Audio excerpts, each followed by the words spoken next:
नमस्ते दोस्तों। आज हम बात करेंगे एक बहुत ही इम्पोर्टेंट टॉपिक पे जो है कि जो ओसीडी पेशेंट्स होते हैं, एंग्जायटी पेशेंट्स होते हैं, उनको हमेशा ना डर रहता है मन में कि मेरी है ना कोई नई थीम आ जाएगी या अभी कोई थॉट आ गया तो अभी तक कोई थॉट नहीं आ रहा, कोई नया थॉट आ गया तो मुझे वापस एंग्जायटी होगी, वापस मुझे कंपल्शन करने होंगे। या मैंने कुछ जैसे व्हाट्सएप ग्रुप है मेरा नॉलेज लिबरेट्स का, उसमें लोग है ना छोड़ देते हैं कि अरे यार मैं ये कुछ पढ़ लूँगा, किसी और की बीमारी पढ़ लूँगा तो मुझे वो हो जाएगा, तो उनको हमेशा डर बना रहता है, ठीक है? अब इसका क्या करना है? देखो, ये एक चीज़ समझ लो कि जो ये थॉट आ रहा है ना कि अगर कोई नया थीम आ जाए या मुझको नई कोई ओसीडी हो जाए या अभी कुछ ओसीडी नहीं हो रही, अभी कोई थॉट नहीं आया, कोई थॉट आ गया तो ये थॉट ना आ जाए। लोग अवॉइड करने लगते हैं चीज़ें कि मैं इधर नहीं जाऊँगा, उधर जाऊँगा तो फॉर एग्ज़ाम्पल कई लोगों को सेक्सुअल कंपल्शन होता है तो मैं बाहर जाऊँगा तो मुझको ऐसा थॉट ना आ जाए। तो ये भी अवॉइडेंस एक कंपल्शन है। आपको सिंपल ये करना है कि अगर आप फॉर एग्जांपल डर रहे हैं, फर्स्ट स्टेप है अगर आपको समझना है कि आप क्या अवॉइड कर रहे हो। आप क्या व्हाट्सएप ग्रुप्स अवॉइड कर रहे हो, आप लोगों से बात करना अवॉइड कर रहे हो, आप बाहर जाना अवॉइड कर रहे हो, तो फर्स्ट स्टेप तो ये है कि जो अवॉइडेंस जो कंपल्शन है उसको मत करो आप। ईआरपी जो होता है, एक्सपोजर रिस्पॉन्स प्रिवेंशन, कि आप धीरे धीरे अपने आप को एक्सपोज करो जिस चीज़ों से आप डर लग रहे हो और उससे भागने की कोशिश मत करो। फॉर एग्जाम्पल अगर आप स्कूल में हो और आपको स्कूल जाने में इशू हो रहा है, आपको लग रहा है कि स्कूल जाऊँगा तो मुझे ये थॉट आ जाएगा, वो थॉट आ जाएगा, या कॉलेज जाऊँगा, ऑफ़िस जाऊँगा, तो आप अपने आप को फ़ोर्स करो। ये नहीं बोल रहा कि मे बी आप पहले दिन ही चले जाओ, मे बी आप पहले दिन जाओ फॉर 1 आवर जाओ अगर जा सकते हो तो। या फॉर एग्ज़ाम्पल आप कुछ जो चीज़ें आप एक्सपोज़ कर सकते हो अपने आप को थोड़े टाइम के लिए, और धीरे-धीरे टाइम बढ़ाते हैं। एक्सपोज़र रिस्पॉन्स प्रिवेंशन में जैसे मैंने पहले भी बोला है कि धीरे-धीरे हम अपना टाइम बढ़ाते हैं एक्सपोज़र का। फॉर एग्जाम्पल अगर जैसे आपको लिफ्ट से डर है, जैसे मैं ये एग्जाम्पल काफ़ी बार देता हूँ कि आपको लिफ्ट से डर है तो शुरू में आप सिर्फ लिफ्ट की फ़ोटो देखोगे और जो डर आएगा उसको सहने की कोशिश करोगे। ईआरपी में बेसिकली ये बताया जाता है कि डर के आगे जीत है। आपको अपना जो डर है वो सहना होगा। आपको डर अ, आपको डर से डरना नहीं है, आपको डर को सहना है, डर को एक्सेप्ट करना है, डर को फेस करना है। डर के आगे जीत है, माउंटेन ड्यू को याद करो। ठीक है? तो पहला चीज़ है कि आपको अंडरस्टैंड करना है कि आप क्या अवॉइड कर रहे हो, वो अवॉइड मत करो। मे बी आप व्हाट्सएप ग्रुप को छोड़ रहे हो कि नहीं, व्हाट्सएप ग्रुप में मुझे डर लगता है, तो व्हाट्सएप ग्रुप को आप जॉइन करो एंड मे बी दिन में शुरू में 15-10 मिनट आप बस देखो कि क्या थॉट्स है, ठीक है? क्या लोग डिस्कस कर रहे हैं, बस 10 मिनट देखो। धीरे-धीरे टाइम बढ़ाओ। 10 मिनट बहुत ज़्यादा है तो मे बी 2 मिनट देखो। तो धीरे-धीरे अपना टाइम बढ़ाओ। ठीक है? उसके बाद फिर आप ये सेकंड चीज़ ये समझो कि ये जो थॉट आ रहा है ना, नया थीम आ गया तो, नया कोई थॉट आ गया तो ये जो है, ये सिर्फ़ एक विचार ही है। ये विचार आ रहा है आपको कि ये आ गया तो वो आ गया, ये आपका एक इंट्रूसिव विचार है। इस इंट्रूसिव विचार को भी जैसे हम कॉग्निटिव डिफ्यूजन में यूज़ करते हैं आर्ट थेरेपी में, कि इसको देखो कि ये सिर्फ़ एक विचार है और उसको जाने दो।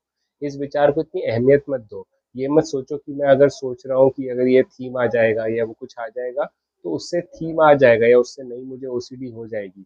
ऐसा नहीं है। ये सिर्फ़ एक थॉट है। थॉट को ऑब्ज़र्व करो और थॉट को जाने दो। थॉट को ज़्यादा इम्पोर्टेंस मत दो। अगर तुम हर थॉट को इम्पोर्टेंस दोगे कि अरे यार ये थॉट आया है तो मुझे इसमें नई थीम आ जाएगी, तो ऐसा नहीं है, ऐसा नहीं होता है।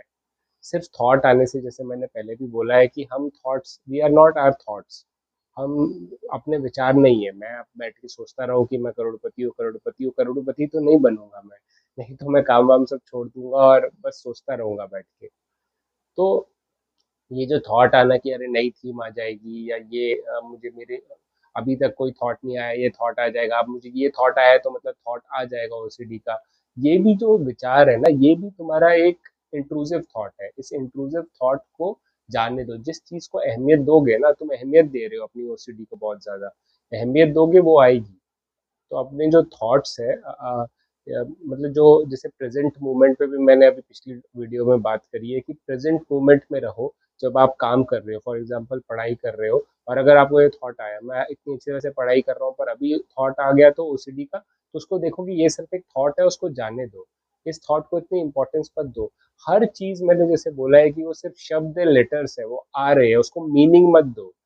अभी अगर तुमने स्पेनिश नहीं सीखी है फॉर एग्जांपल, और कोई तुम्हें स्पेनिश में बोल रहा है, तो त्राउस्त्रो के थ्रू जो भी, सॉरी मुझे स्पेनिश नहीं आती, बस मैं ऐसे बोलने के लिए बोल रहा हूँ, तो आपको कुछ उसमें मीनिंग नहीं आएगा ना, आपको सिर्फ नॉइज लगेगा वो। तो जो ये थॉट्स है, जो थॉट्स आपको नहीं चाहिए, जो थॉट्स आपको एंजाइटी दे रही है, उसको सिर्फ नॉइज समझो, उसमें मीनिंग मत निकालो, उसे जाने दो।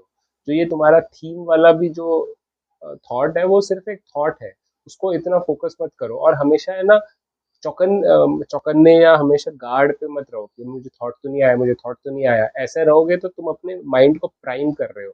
मतलब ये होता है ना कि हम अपने माइंड को करेंगे कि जैसे फॉर एग्जांपल आपको होता है कि एक एक्सपेरिमेंट हुआ था कि बास्केटबॉल प्लेयर्स, एक वीडियो थी बास्केटबॉल प्लेयर्स की, और उसको देखना था बार बार, और देखना था कि कितनी बार कैचेस हो रहे हैं टीम्स के बीच में। एक ग्रीन टीम थी, एक ब्लू टीम थी। तो जो बंदा जो वीडियो देख रहा था, एक्सपेरिमेंटर ने बोला कि आप देखो कि ग्रीन टीम ने कितने पासिस किए हैं बॉल के, और ब्लू टीम ने कितने पासिस किए हैं।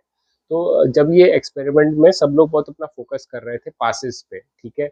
अब उस एक्सपेरिमेंट, उस वीडियो में एक बीच में एक गोरिल्ला, एक बंदा गोरिल्ला बन के आता है, गोरिल्ला का कॉस्ट्यूम पहन के, और 10-20 सेकंड तक बीच में कूद, मतलब नाचता है और चला जाता है।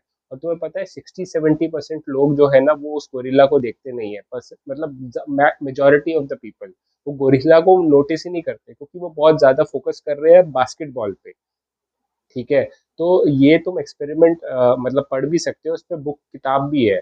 मेन इसका, इससे हमें क्या सीख मिलती है कि जो चीज़ पे हमने मन लगा लिया ना कि मैं ये इस चीज़ पे फोकस करना है, तो हमारा है ना दिमाग बहुत फोकस वाला है। जैसे तुम पढ़ाई करते हो या तुम्हें आईएएस वगैरह बनना है, अगर तुम बहुत फोकस्ड हो तो तुम्हें आसपास का कुछ नहीं पता चलता कि क्या चल रहा है मोहल्ले में, राम और श्याम का क्या झगड़ा चल रहा है, या जो भी है, मतलब कि शांति उसके साथ भाग गई गोपाल के साथ, और जो भी है। तो ये सारी चीजें तुमको नहीं पता चलती है, तुम नहीं ध्यान देते इस पे। तो तुम अपना फोकस्ड रहो, ठीक है। तुम फोकस्ड रहोगे, अभी तुम्हारा क्या है कि फोकस ओसीडी पे है, तो तुम अपना, अच्छा ये थॉट तो नहीं है, वो थॉट तो नहीं, हर थॉट के तुम पहरेदार बन गए हो, चौकीदार बन गए हो कि ये थॉट क्या है, वो थॉट क्या है। सब पे बहुत ज्यादा अवेयरनेस हो रही है तुम्हारी, तुम अपने थॉट्स पे थोड़ा कम अवेयर रहो, अपना फोकस बाहर डालो, ठीक है, बाहर की चीजें करने में, बाहर का काम करने में, तो फिर फायदा होगा। नहीं तो यार तुम इन सब चीजों में ही फंसे रहोगे, यही अपने दिमाग को, बस अपने दिमाग को ही स्कैन करते जा रहे हो तुम, ये थॉट तो नहीं आया, वो थॉट तो नहीं आया, अरे छोड़ो उसे। इस चीज से बाहर निकलने का बेस्ट चीज होता है कि हाँ ठीक है, आप ओसीडी की थेरेपी वगैरह तो करो, पर वो चीज़ें भी करो जो आपको इंटरेस्ट है। मे बी आप बाहर जाओ, आपको अगर फोटोग्राफी में या डांसिंग में इंटरेस्ट है, तो इंटरेस्ट वाली चीज़ें करो, क्योंकि इंटरेस्ट आपका ध्यान खींचता है। मैंने हमेशा कहा है कि ओसीडी जो है वो अवेयरनेस की लड़ाई है। तो तुम अपनी अवेयरनेस तुम उधर तब कर पाओगे जब तुम कोई इंटरेस्टिंग चीज़ करोगे। जो इंटरेस्टिंग चीज़ अभी तुम्हारे लिए इंटरेस्टिंग चीज़ है डांसिंग, तो डांसिंग करो, अपना ध्यान उधर लगाओ भाई। वेले बैठोगे, खाली बैठोगे तो यही होगा। तो शुरू में जब आप शुरू में आप अपना जब करते हैं ट्रीटमेंट शुरू करते हैं डॉक्टर के पास जाके या खुद से भी, तो बिजी रखना अपने आप को बहुत ज़रूरी है। मैं भी अपने आप को अभी भी बिजी रखता हूँ। ये मेरा आज संडे है, पर मैं वीडियो बना रहा हूँ, मेरे को वीडियो बनाने में इंटरेस्ट है, मैं बना रहा हूँ, मेरा मन फोकस्ड रह रहा है। तो मुझे ये नहीं है कि ये थॉट आया तो नहीं, वो थॉट तो नहीं आया। चौकीदार मत बनो अपने माइंड का, ठीक है। तो आई होप यू अंडरस्टैंडिंग कि मैं क्या बोलना चाहता हूँ। अपने दिमाग का दोस्त बनो, ना कि उसका चौकीदार, ठीक है। तो बने रहो मेरे साथ। लाइफ में कोई भी इशू हो, परेशानी हो, तो घबराओ मत, डटे रहो, कीप फाइटिंग।